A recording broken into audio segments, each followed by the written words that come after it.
দেখাচ্ছি থেকে যা কিনে নিয়ে এসছে সব এখন গোছানো। মেলা থেকে এগুলো কিনে নিয়ে আসলাম। একটা ট্রে আমার আর একটা ট্রে শাশুড়ি মায়ের জন্য নিয়েছি। ওইটাও সোনামায়ের পিসির জন্য সাবুর পাঁপড়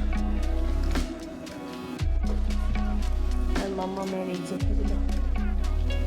খাজানা।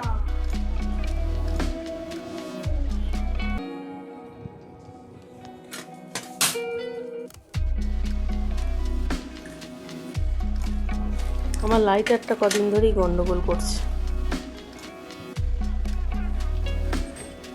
একবারে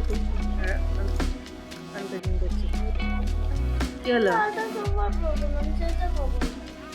তো ওটা খুলে নাও দিয়ে অন্যগুলো খা। বলো